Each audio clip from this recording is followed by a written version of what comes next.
Mirage നമ്മുടെ Jeethu Joseph Asif Ali കൂട്ടുകെട്ടിൽ വരുന്ന ഏറ്റവും പുതിയ ചിത്രം. അതിനകത്ത് അപർണ ബാലമുരളിയുണ്ട്. അതിന്റെ ഒരു ഒഫീഷ്യൽ ട്രെയിലർ വന്നിട്ടുണ്ട്. നമുക്ക് ആദ്യം ഇത് കാണാം.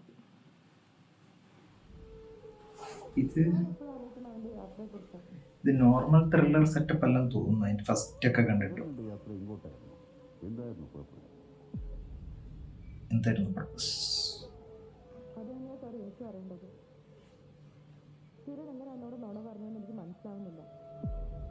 കിരൺ, ആസിഫ് അലി. ഞാനൊരു ഓൺലൈൻ ഇൻവെസ്റ്റിഗേറ്റിംഗ് റിപ്പോർട്ടറാണ്. This is pure fact. ഞാൻ ഉങ്ങളുടെ അച്ഛൻ കുമാർ സൈനിങ് ഓഫ്. സുധീഷ് കുറുപ്പ്.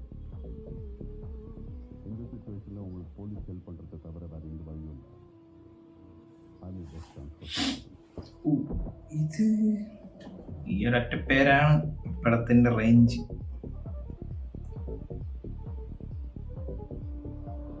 കട്ടാണ്.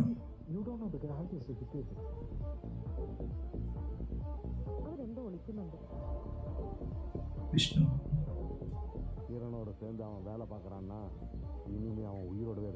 ഇത് എനിക്ക് തോന്നുന്നൊരു സൈക്കോളജിക്കൽ ത്രില്ലർ സെറ്റപ്പ് ആണെന്നാണ്. അവന് ബോധം വരുന്നവരെ അവൻ പൈസ അത് കഴിഞ്ഞ് ആരൊക്കെ അന്വേഷിച്ചു വരുന്നത് പറയാൻ പറ്റില്ല.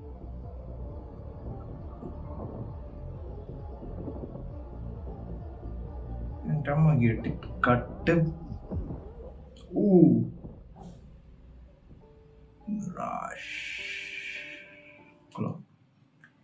ഈ സിനിമയുടെ ഒരു റേഞ്ച് എന്താണെന്ന് മനസ്സിലാക്കാൻ നമ്മുടെ സംവിധായകന്റെ പേര് മാത്രം മതി. അത് പക്ഷേ ഞാൻ ക്രൈം ഇൻവെസ്റ്റിഗേഷൻ ത്രില്ലർ ആദ്യം വിചാരിച്ചത്. പക്ഷെ പിന്നെ കോമന് ശേഷം അവർ അനൗൺസ് ചെയ്ത സമയത്ത് പിന്നീടാണ് അതിൻ്റെ ഒരു പേരും അതിൻ്റെ പോസ്റ്റേഴ്സൊക്കെ കുറച്ച് ഡിഫറെൻ്റ് ആയിരുന്നു.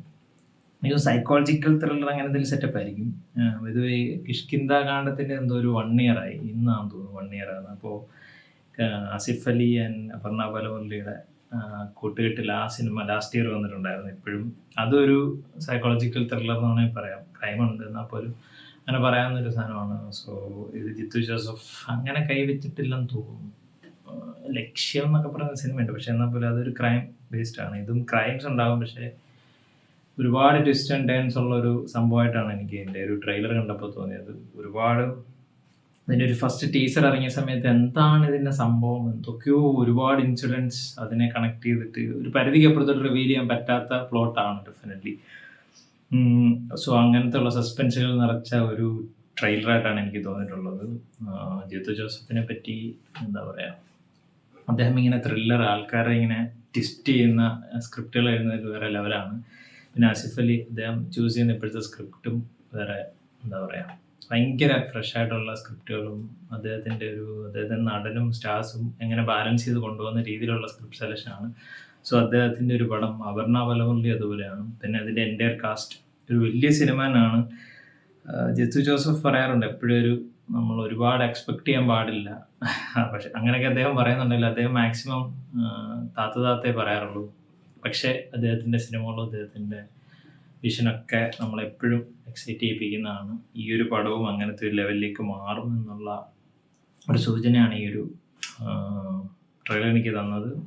ഒരുപാട് സസ്പെൻസുകൾ, ഒരുപാട് ഇൻസിഡൻസ് ഉള്ളതുപോലൊക്കെ ഒരു ഫീലുണ്ട്. എന്താണെന്നുള്ളത് തിയേറ്ററിൽ വരുമ്പോൾ മാത്രമേ അറിയൂ. നിങ്ങൾ ഈ ഒരു ട്രെയിലർ കണ്ടിട്ടുണ്ടെങ്കിൽ എൻ്റെ അഭിപ്രായം പറയാം.